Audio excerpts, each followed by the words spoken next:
After she told me not to come back, I ignored the voicemail. Then my phone exploded with 46 calls overnight. I didn't delete the voicemail right away. I just sat there on the edge of my bed, phone warm in my hand, listening to her voice again and again, trying to understand how someone I had loved my whole life could sound so calm while telling me not to come back. Not angry, not crying, just certain. Like she'd already closed a door in her mind, and I was standing on the wrong side of it, knocking with my heart in my throat. Before we go any further, let me ask you something. Where are you listening from today? And as you listen, if this story stirs something in you, please share your thoughts in the comments and pass this story along to someone who might need it. My name is Clara, and today I'm telling you about the night I ignored a voicemail that said, "Don't come back," and how by morning, my phone had exploded with 46 missed calls that changed everything I thought I knew about family. The first time I heard the voicemail, I was standing in my kitchen, barefoot, the tiles cold under my feet. The kettle had just clicked off, that sharp little sound it makes when the water's done boiling. Steam fogged the window above the sink, blurring the streetlight outside into a soft yellow smear. "Clara," her voice said, my mother's voice, measured, controlled. "I think it's best if you don't come back here anymore." She paused, just long enough for me to feel the weight of it settle in my chest. This situation has gone far enough, we all need space. That was it, no explanation, no fight, no "we'll talk later," just a decision delivered like a weather report. I didn't call back. Not because I didn't care, but because I didn't trust myself to speak without breaking. I pressed the phone face down on the counter and wrapped my hands around my mug. The tea smelled like chamomile and honey, the same thing I'd been drinking every night since I moved out 2 weeks earlier. It was supposed to calm me. That night it tasted like nothing. 2 weeks, That's how long it had been since I packed a single suitcase and left the house I grew up in. Before all of this, my life was simple in a quiet, ordinary way. I was 43, divorced for 5 years, working as a patient coordinator at a dental clinic downtown. It wasn't glamorous, but it paid the bills and gave me something steady to hold on to.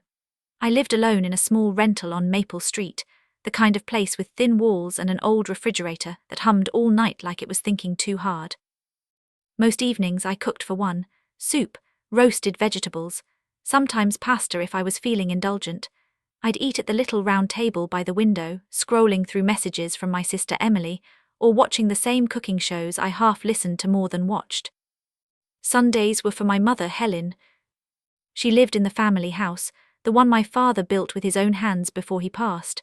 White siding, blue shutters, a porch that creaked in familiar places. I used to joke that the house knew our footsteps. Every Sunday I drove over with a pie or a loaf of bread, and we'd sit in the kitchen drinking coffee that was always a little too weak. She liked it that way. We talked about neighbours, about Emily's kids, about nothing and everything. She'd stand at the stove, back straight, grey hair pinned neatly, and say things like, "You look tired, Clara. Are you sleeping enough?" in that tone that sounded like concern but carried judgment if you listened closely. Still, she was my mother. And I loved her. Emily, my younger sister, lived 10 minutes away with her husband Mark and their 2 boys. She was the golden one, married young, kids, PTA meetings, a life that looked good from the outside and seemed to satisfy our mother in a way mine never quite did. I didn't resent her for it, not really. But I always felt like I was being measured against something I hadn't agreed to compete in. The first real crack showed up in the smallest way. One Sunday, I noticed my mother had moved my old photo from the hallway. It was a picture of me at 16, standing next to my dad at a county fair, both of us squinting into the sun. It had always been there, across from the bathroom. "Where'd my picture go?" I asked lightly, pouring coffee. She didn't look up. I needed the space for something else.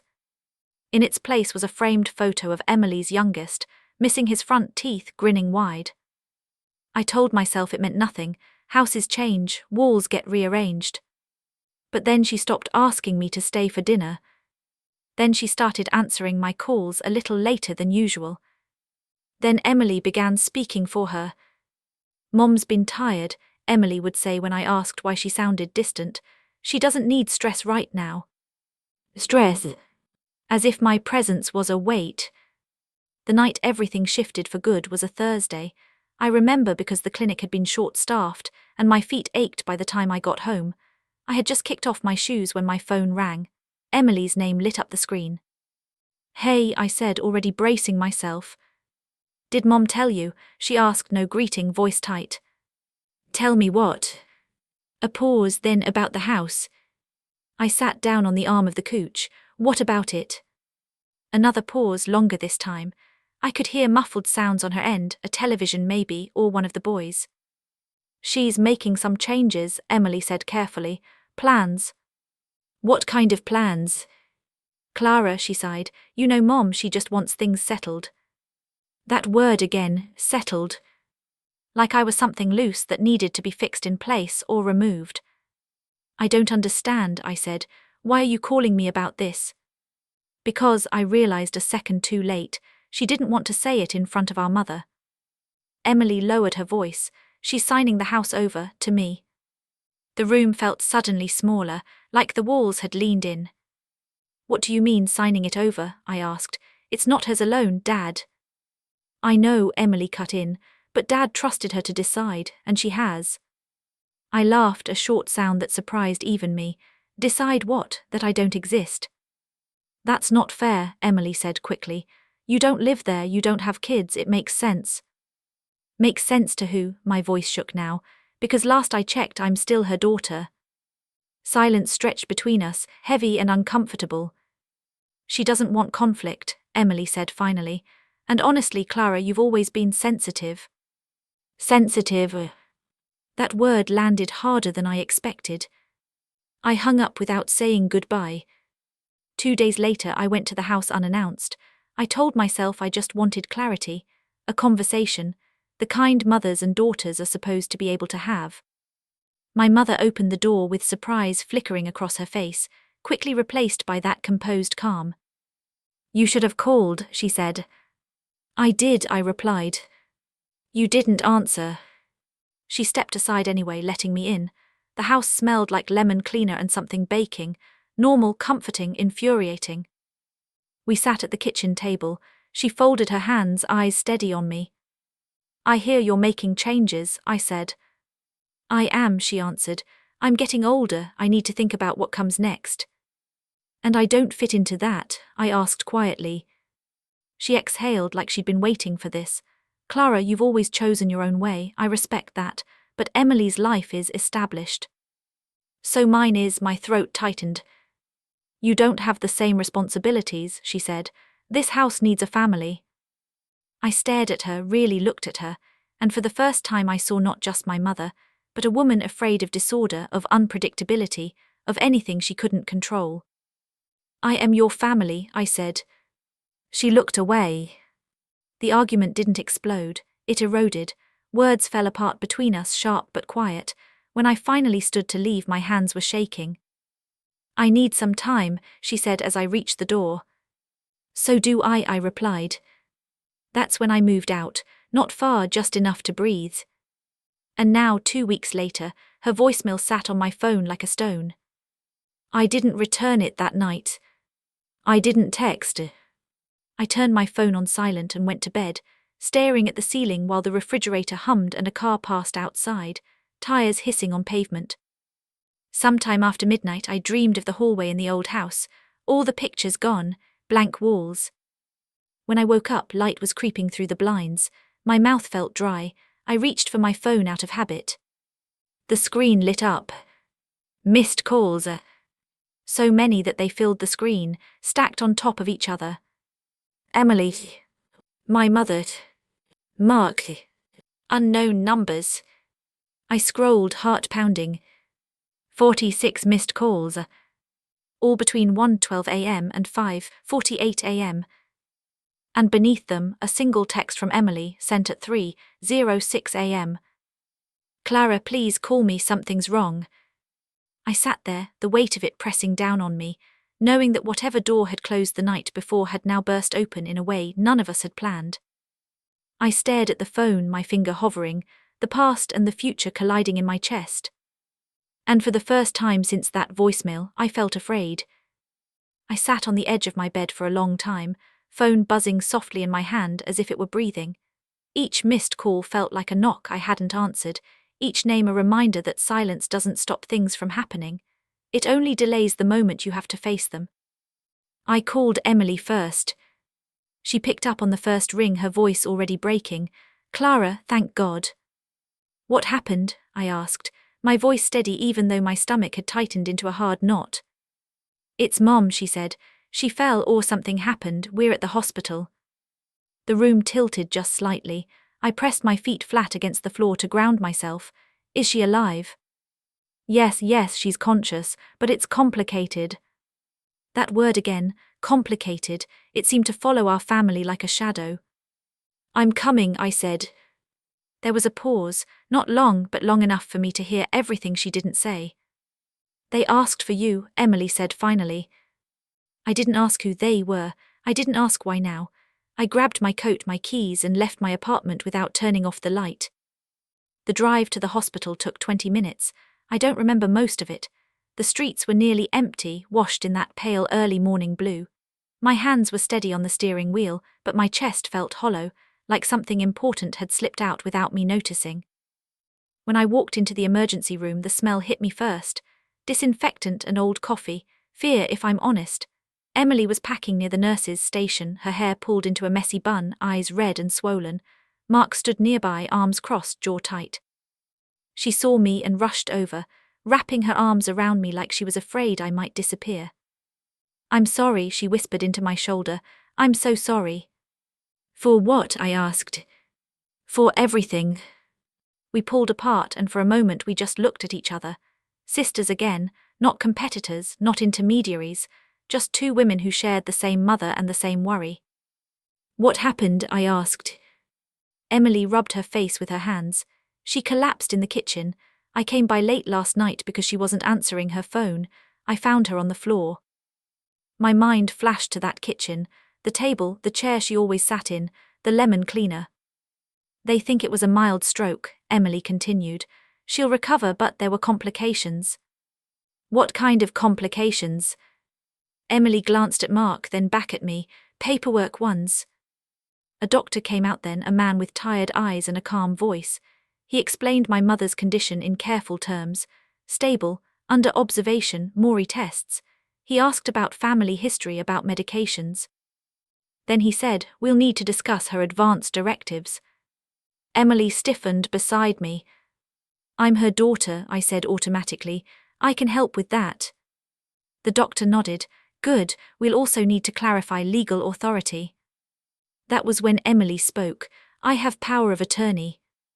The words landed between us, heavy and undeniable.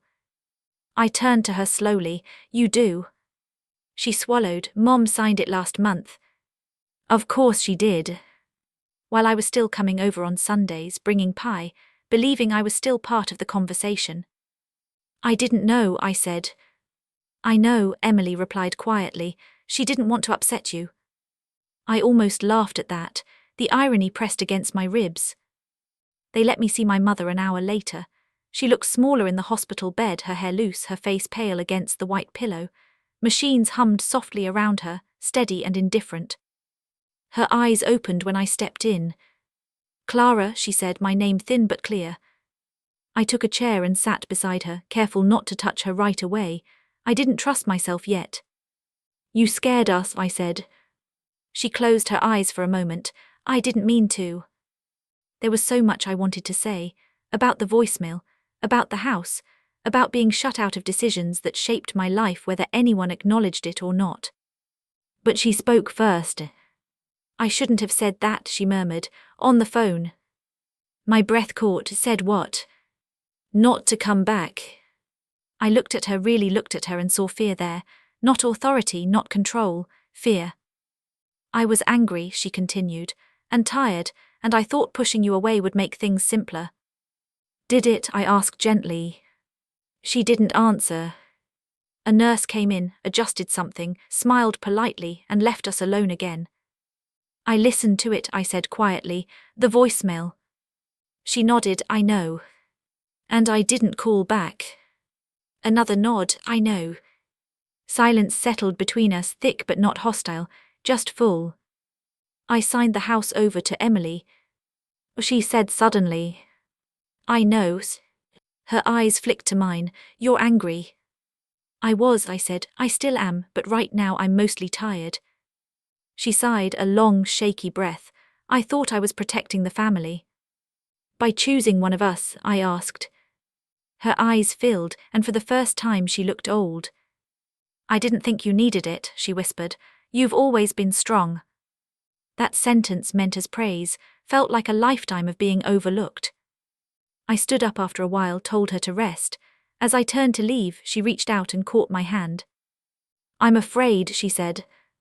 "I know," I replied. Outside the room, Emily was waiting. Her shoulders slumped when she saw my face. "She talked to you," Emily said. "She did." Emily hesitated. "About the house?" "Yes." She nodded, biting her lip. "I didn't ask for it to happen this way." "I believe you," I said, surprising us both. She looked up, eyes searching. "Do you?" "Yes," I repeated, "but that doesn't mean it didn't hurt." We sat in the waiting area for a while, not talking much. The hospital clock ticked loudly on the wall, every second a reminder that time keeps moving whether you're ready or not. Later that afternoon, Mark took the boys home, and Emily stayed behind. That's when she told me the rest. "There's more," she said quietly. I turned toward her. "What kind of more?" She was rushing, Emily admitted, trying to finalize things, not just the house, accounts, savings. My chest tightened. "Why?" "She thought something was going to happen," Emily said. "She'd been feeling dizzy for weeks. She didn't tell anyone." "And she still didn't tell me," I said. Emily's voice cracked. "She didn't want you to worry." I shook my head slowly. "Or she didn't want to hear what I'd say." That night I went home alone. I didn't sleep much. Every time I closed my eyes, I saw my mother's face in that bed, heard her voice on that voicemail. "Don't come back." By morning the calls had slowed, replaced by a heavy quiet. I made toast and forgot to eat it. I sat at the table and stared out the window, watching a woman walk her dog, life continuing just beyond my reach. 2 days later, Emily called again. "The lawyer wants to meet," she said. My stomach dropped. "Why?" "To go over everything," she replied. "Mom asked for you to be there." I laughed softly. "Now?" "She says she wants things to be fair." That word felt fragile. The meeting was set for Friday. We sat in a small office that smelled faintly of leather and paper. My mother was still weak but insisted on coming, leaning heavily on Emily's arm.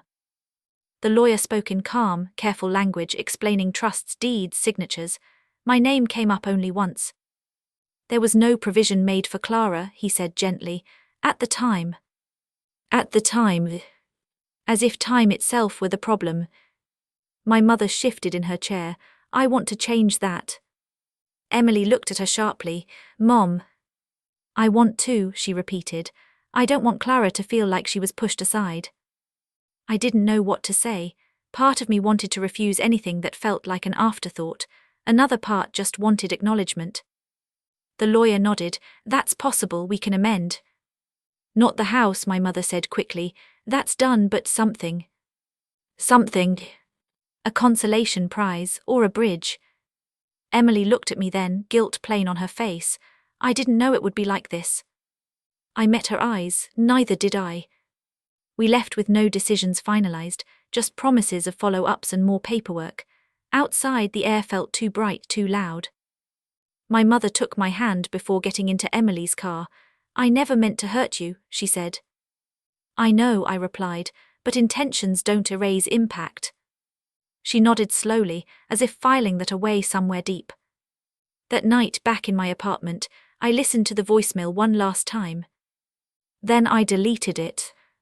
Not because I'd forgiven everything, but because I realized something important. Being told not to come back didn't mean I had nowhere to go. It meant I had to decide where I belonged. And that decision, for the first time in a long while, was mine. The days after the lawyer's office felt strangely quiet, like the pause after a storm when the air hasn't decided what it's going to do next. Everyone was careful with me. Emily checked in more than usual. My mother left short voicemails that said things like, "Just calling to see how you are," without asking anything that might open another wound. I let most of them go unanswered. Not out of spite. Out of necessity. I needed to hear my own thoughts without them being crowded by everyone else's explanations. I went back to work on Monday. The clinic smelled like mint polish and rubber gloves, familiar and grounding. Patients complained about the wait. The hygienists laughed in the break room. Life went on in small, predictable ways, and I clung to that normalcy like a railing. But even there, the cracks followed me. During lunch, I sat in my car with a sandwich I barely touched. My phone buzzed with a message from Emily. "Mom wants to come by this week, just to talk." I stared at the screen for a long time before typing back. "Let me think." The truth was, I didn't know what talk meant anymore. Every conversation lately felt like a negotiation. Words chosen carefully, feelings trimmed down to what was acceptable. That evening, as I unlocked my apartment door, I noticed something off. The hallway light was on. I was sure I'd turned it off that morning. Inside, everything looked the same. Couch, shoes by the door, a faint smell of laundry detergent. Then I saw the envelope on the table. My name was written across the front in my mother's careful handwriting. My stomach tightened. I sat down before opening it, as if my body already knew it might need the support. Inside were copies of documents, bank statements, a letter. "Clara," it began, "I don't know how to say this out loud without becoming defensive, so I'm writing it instead." I almost smiled at that. It was the most honest thing she'd said in months. She wrote about fear, about agging, about watching friends lose control over their lives and wanting to avoid the same fate. She wrote about trusting Emily because Emily's life looked stable, anchored. And then she wrote the sentence that made my hands shake. "I assumed you would always land on your feet because you always have." I read it twice, 3 times. The letter ended with an apology that felt both sincere and incomplete. She mentioned setting aside money for me, not equal to the house, but something again. I folded the letter carefully and set it down. My chest ached, not with anger but with a deep, quiet grief. It wasn't about money. It never had been. It was about being seen as someone worth planning for. I didn't call her that night. Instead, I poured myself a glass of water and sat in the dark, listening to the refrigerator hum and a neighbor's television through the wall. The next day, something unexpected happened. A woman named Mrs. Alvarez came into the clinic for a consultation. She was in her late 70s, sharp-eyed, impeccably dressed, and she reminded me a little of my mother before fear took over. As I helped her fill out forms, she smiled at me. "You have kind hands," she said. "Thank you," I replied, surprised. "You listen," she added. "Not everyone does." I carried that with me all day. The idea that someone saw me, even in a small way, felt like oxygen. That evening, Emily called again. Her voice was tight. "Did Mom come by your place?" "Yes," I said. "And she left a letter." Emily exhaled. "She didn't tell me she was going to do that." "I know," I replied. Silence stretched between us. "Clara," Emily said finally, "I need to tell you something." I braced myself. "Okay." "I didn't just accept the house because it was offered," she said. "I pushed for it." The honesty in her voice caught me off guard. "Why?" I asked. "Because I was afraid," Emily admitted. "Afraid that if I didn't, something would go wrong, that Mom would change her mind or that we'd end up fighting. I thought securing it would keep the peace." "And did it?" I asked softly. "No," she said, "it did the opposite." I leaned back against the counter, eyes closed. "Why are you telling me this now?" "Because I don't want to keep pretending I was just a bystander," she said. "I was." Her words settled in my chest, painful but clarifying.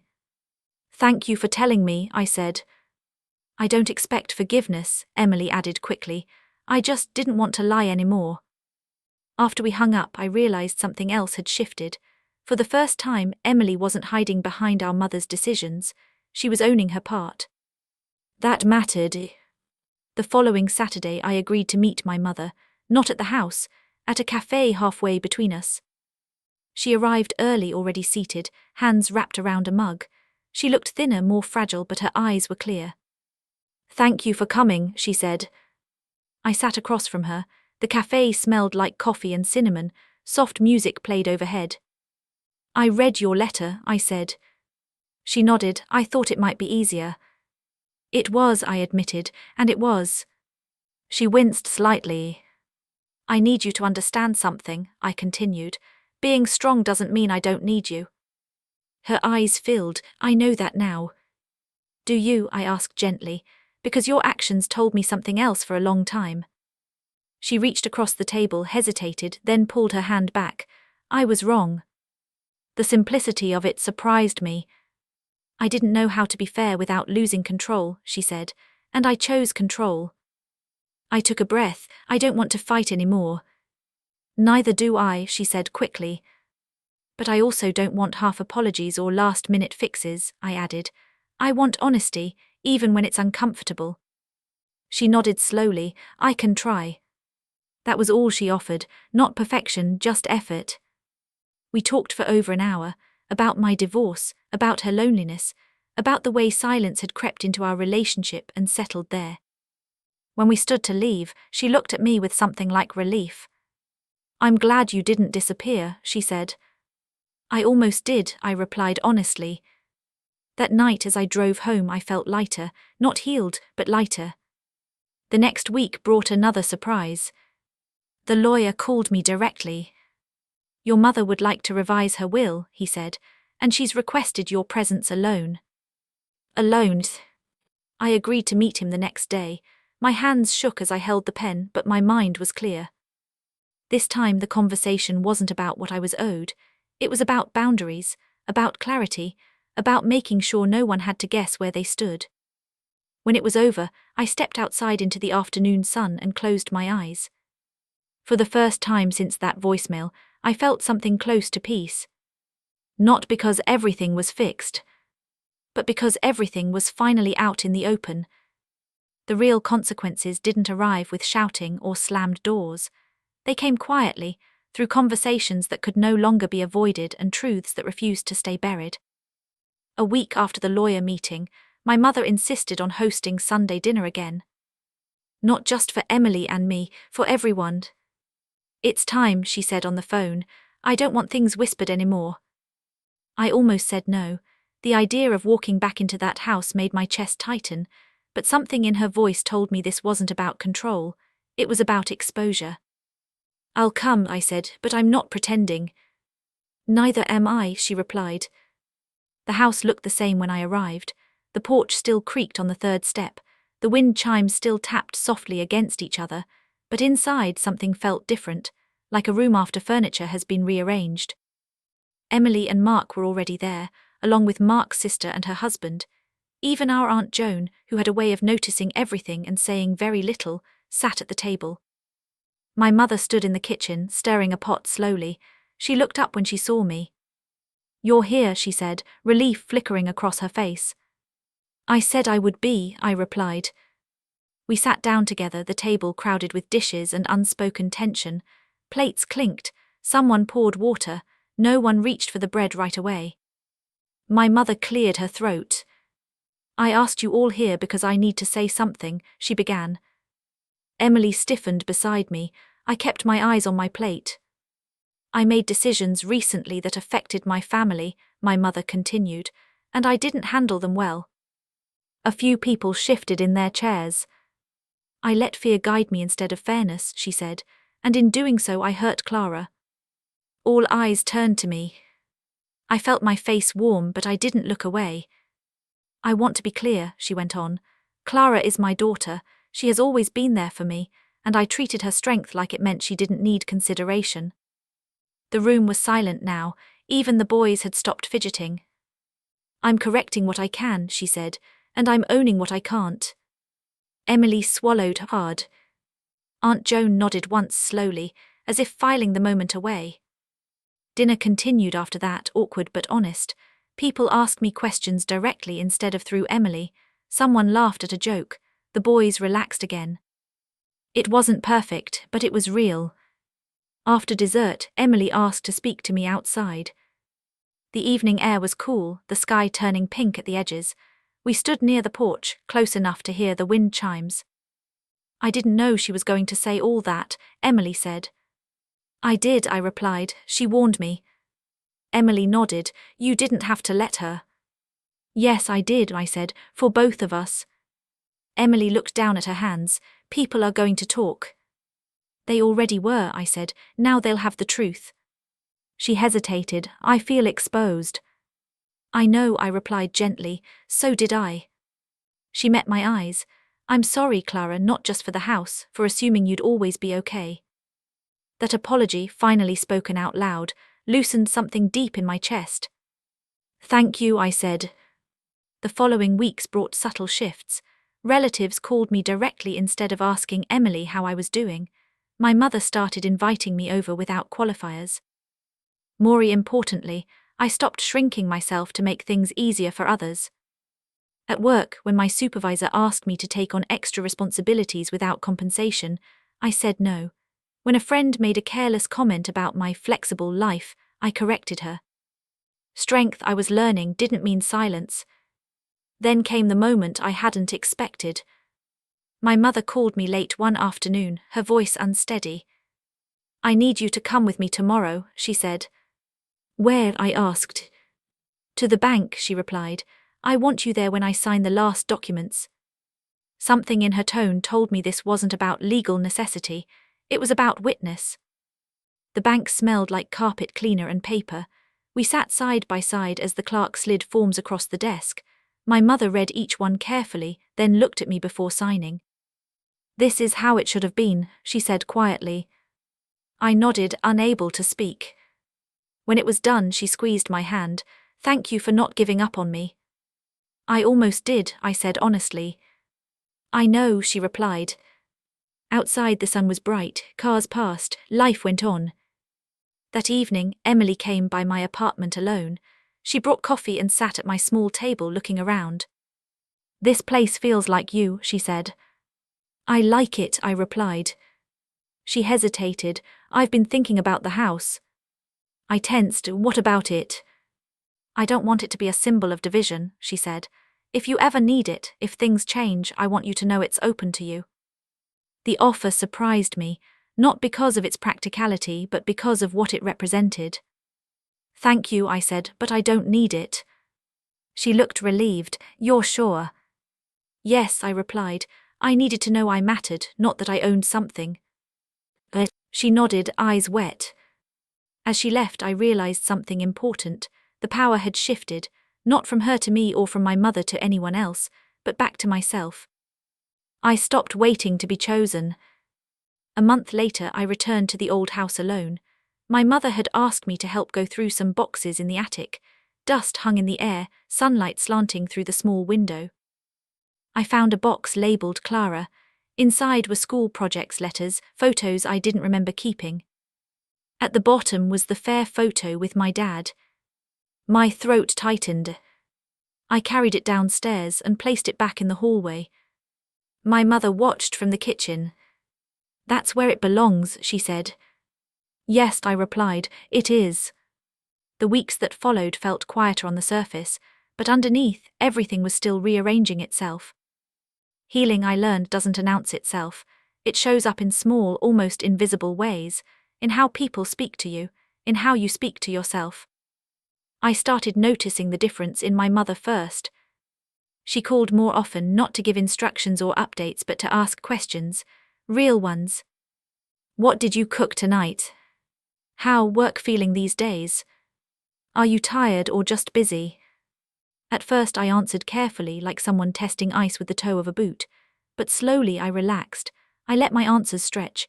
I let silence exist without rushing to fill it. One afternoon, she asked if I would come with her to the cemetery. I want to visit your father, she said, and I don't want to go alone. We hadn't done that together in years. The sky was overcast when we arrived, the air damp and cool. Fallen leaves stuck to the soles of our shoes as we walked between the stones. My mother moved slowly, leaning slightly on her cane, but she waved off my offer to help. I can do this, she said. We stopped in front of my father's grave. The stone was simple, his name, the dates, nothing else. My mother stood there for a long moment, hands folded, eyes closed. I made a mess of things, she said quietly. You're still here, I replied. That counts for something.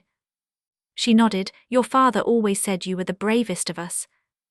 I swallowed hard. He didn't say that. He did, she insisted. You just weren't listening. I turned away, blinking back tears. Grief has a way of changing shape, but it never really leaves. As we walked back to the car, she spoke again. I thought if I controlled the future, I could outrun fear, she said. But fear doesn't work that way. No, I agreed. It waits. That night I dreamed of my father for the first time in years. He didn't speak. He just stood there, smiling like he used to when he thought I already knew the answer. At work, something shifted too. A position opened up. Office manager, more responsibility, more visibility. My supervisor asked if I wanted to apply. Old Clara would have hesitated, would have wondered if she was asking because no one else wanted it. New Clara asked questions instead. What support comes with the role? What does success look like in 6 months? Is the compensation aligned with the workload? She blinked, then smiled. You'd be good at this, she said. I know, I replied. When I told my mother, she sounded proud in a way that didn't feel possessive. You've always had a steady head, she said. I should have trusted that instead of testing it. Emily's life changed too, though more quietly. She called one evening, her voice low. I think Mark and I are struggling, she admitted. I paused, surprised by the vulnerability. Do you want to talk about it? I don't even know where to start, she said. Everything been about keeping things together. The house, the kids, Mom. I don't know who I am when I'm not holding something in place. I leaned against my kitchen counter. That sounds familiar. She laughed softly. I thought you were the one drifting. So did I said. We talked for a long time that night, not as rivals, not as reflections of our mother's expectations, just as sisters. And for the first time, I didn't feel like I had to translate myself for her. The public ripple of my mother's decisions continued in small ways. Relatives adjusted their tone. A cousin apologized for a comment she'd made years earlier about my empty house. I didn't realize how dismissive that sounded, she said. It did, I replied, but thank you for saying that. The word spread quietly, not as gossip but as understanding. People saw the shift, they respected it. One afternoon, my mother asked me to help her sort through old financial files. As we worked, she paused, holding a document in her hand. I need to tell you something, she said. I looked up. Okay. I almost didn't change anything, she admitted. After the stroke, I was embarrassed. Embarrassed of what? I asked. Of admitting I'd been wrong, she said, of facing how much I'd assumed. She met my eyes. It would have been easier to let you stay hurt than to sit with my own mistakes. That honesty hit harder than any apology. Thank you for choosing differently, I said. She nodded. I learned something important. What's that? That strength isn't self-sustaining, she said. It needs care too. A few days later, I received a call from an unknown number. I almost ignored it. Clara, a woman's voice asked. Yes. This is Mrs. Alvarez, from the clinic. I smiled. How are you? I'm well, she said, but I'm calling because I have an opportunity. I'm downsizing my consulting work and I need someone organized, reliable, someone who listens. I listened. The offer wasn't permanent, it wasn't life-changing, but it was affirming. I'd love to help, I said. That evening I sat at my table, surrounded by small signs of a life I'd built intentionally, not inherited, not assigned. I thought about the voicemail, the one that had started all of this. Don't come back. I realized then that I had come back, not to the house, not to the old dynamics, but to myself. And that made all the difference. The last real test didn't come as a crisis, it came as a choice. By the time autumn settled in, the world outside had turned amber and rust, leaves collected in corners like forgotten thoughts. My life had found a rhythm again. Work was demanding but fulfilling. The consulting hours with Mrs. Alvarez filled my weekends in a way that felt purposeful, not draining. And my relationship with my family existed in a new shape, not seamless but honest. Then my mother got sick again. Not dramatically, no sirens, no midnight calls, just a quiet decline that arrived one morning when she didn't answer her phone until noon. I overslept, she said when I finally reached her, but her voice sounded thin. I drove over anyway. She was in the kitchen, sitting at the table, a sweater wrapped tightly around her shoulders. "You're pale," I said. "So are you." She replied automatically, then sighed. "I didn't want to worry you." I poured her a glass of water and watched her hands tremble as she drank. The doctor later called it exhaustion, compounded by stress, the body's way of asking for attention. "She needs rest," he said, "and support." Emily and I stood together in the hallway outside my mother's bedroom that night, speaking in low voices. "I can take her for a while," Emily said. "Have her stay with us." I pictured the house, the routines, the old gravity. "I think she should stay where she is," I said, "but not alone." Emily looked at me. "What are you saying?" "I'm saying we rotate," I replied, "together as equals." Emily hesitated. "You don't have to do that." "I want to," I said, "on my terms." That was the difference. So we made a plan, a real one, calendars, meals, appointments, shared responsibility. My mother watched us from her chair, eyes moving between us. "You don't have to organize my life," she said weakly. "We're not," I replied. "We are participating in it." The first night I stayed over, I slept in my old room. The walls were the same color they'd always been, but the room felt smaller, or maybe I had grown. In the dark, I listened to the house settle, pipes clicking, wind brushing the windows. I didn't feel trapped. In the morning, my mother asked if I would make breakfast. "I never liked cooking," she said apologetically. "I know," I replied, cracking eggs into a pan. "I always did." She watched from the table. "I used to think you chose independence because you didn't want to need anyone," she said. "And now?" I asked. "Now I think you needed to survive," she replied. I turned to look at her. "That's not wrong." The days we shared were quieter than the past, less instruction, more observation. She told me stories I'd never heard, about her early marriage, about regrets she'd never named. "I was afraid of being alone," she admitted one afternoon, "so I clung to control." "And it cost you closeness," I said gently. "Yes," she agreed, "with you most of all." Emily noticed the change too. "You're different with her," she said one evening as we washed dishes together. "So is she," I replied. That week something else happened, small but meaningful. Emily handed me a folder. "What's this?" I asked. "Copies of the house documents," she said. "I want you to have them." "I don't need them," I replied. "I know," she said, "but I want you to know there are no secrets left." I took the folder not because I needed proof, but because I respected the gesture. The final shift came unexpectedly. My mother asked me to drive her to a community meeting, a neighborhood planning session she'd always attended, always chaired. She sat quietly this time, listening more than speaking. Afterward, a woman approached me. "You're Helen's daughter," she said, "the one who lives on Maple Street." "Yes," I replied. "She talks about you differently now," the woman said kindly, with pride. I felt something settle in my chest, not triumph, recognition.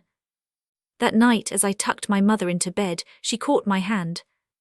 "If I had one wish," she said softly, "it would be that you never doubt your place again." I squeezed her fingers. "I don't." And I meant it. A few days later, I returned to my apartment, back to my own bed, my own space. My phone buzzed with a message from Emily. "Thank you for showing me another way." I smiled. The voicemail no longer haunted me. It had become a marker, a turning point. Being told not to come back had forced me to decide what I was returning to. And I chose myself. There's a strange thing that happens when a long conflict finally loosens its grip. You don't feel triumphant, you don't feel victorious, you just feel quiet. That's how the weeks after I moved back into my apartment felt, quiet in a way that wasn't empty but settled, like dust finally resting after being kicked up for too long. My mother recovered slowly but steadily. Emily and I kept our rotation, but it became less about obligation and more about presence. Some days we sat together in the living room, each doing our own thing. Other days we talked, sometimes about the past, sometimes not at all. One afternoon, my mother asked me something that caught me off guard. "Do you regret not having children?" she asked. The question wasn't sharp, it wasn't loaded, it was curious. I thought about it before answering, about my marriage, about the years after it ended, about the life I'd built. "No," I said honestly. "Sometimes I wonder what it would have been like, but I don't regret the life I chose." She nodded. "I used to think motherhood was the only way to leave something behind." "And now?" I asked. "Now I think how you treat people lasts longer," she said. That felt like growth, real growth, not performative, not rushed. At work I officially stepped into the office manager role. My name went up on the door, a small thing, but every time I saw it I felt anchored, seen. Mrs. Alvarez stopped by one afternoon, dressed as impeccably as ever. "You look different," she said, smiling. "How so?" "Like someone who stopped apologizing for existing," she replied. I laughed, but she wasn't wrong. The real closing of the circle came on a rainy Sunday. Emily called and asked if I would come over, just me. When I arrived, she led me into the living room. The boys were at a sleepover. Mark was out running errands. "I've been thinking," she said, hands twisting together, "about the house, about Mom, about us." I waited. "I don't want our relationship to depend on her health," Emily continued, "or on property, or on who shows up more." She took a breath. "I want us to choose each other." Something softened in me. "I want that too," I said. She nodded, eyes shining. "I spent my whole life being the responsible one. I didn't realize how lonely that made me." I reached out and took her hand. "You don't have to carry everything." She squeezed back. "Neither do you." That night, driving home through rain-streaked streets, I thought about the voicemail again, about how final it had sounded. "Don't come back." What she'd really meant was, "I don't know how to hold this anymore." And what I'd learned was, I didn't need permission to belong. The past didn't disappear, but it stopped defining the present. A few months later, my mother asked me to help her record family stories. She wanted the boys to know where they came from. "I want you there when I tell them," she said. "You remember things I don't." We sat together telling stories that included mistakes, regrets, laughter, truth. She didn't edit herself anymore. On the last recording day, she turned to me and said, "Thank you for staying when I made it hard." "I didn't stay," I replied gently. "I left, and then I came back differently." She smiled. "That might be even braver." Now, when I think about that morning, the 46 missed calls, the panic, the fear, I don't feel bitterness. I feel clarity. That voicemail didn't end my place in my family. It forced everyone to see it. And it forced me to stop accepting a version of myself that was convenient for others. Some doors close loudly. Some close quietly. And some close so you finally open the right one yourself. If you're still here with me, I want to thank you for listening all the way through. Stories like this don't end with a single moment. They end with understanding, with the kind that takes time to reach and courage to accept. When my phone filled with 46 missed calls, I thought it meant panic. I thought it meant I was about to be pulled back into the same place I had just been pushed out of. But what it really meant was this: silence has weight, and so does finally being heard. For a long time, I believed love meant staying quiet so others could feel comfortable. I believed strength meant not asking for space, not asking for fairness, not asking to be seen. But I learned something the hard way. When you're always expected to be strong, people forget to check if you're still standing. Family doesn't always break in loud ways. Sometimes it fractures through assumptions, through decisions made without you, through the belief that you'll be fine because you always have been. And healing doesn't come from winning, it comes from truth, from boundaries, from choosing yourself without burning everything behind you. So I want to ask you something gently. If someone you loved told you not to come back, would you disappear quietly, or would you return differently? If this story reminded you of your own life, your own family, or a moment where you had to choose yourself, I'd love to hear your thoughts in the comments. Where are you listening from today, and what part of this story stayed with you? If stories like this matter to you, please support the channel by subscribing, sharing this with a friend, and staying for the next one. Because sometimes the bravest thing you can do is stop proving your strength and start protecting it.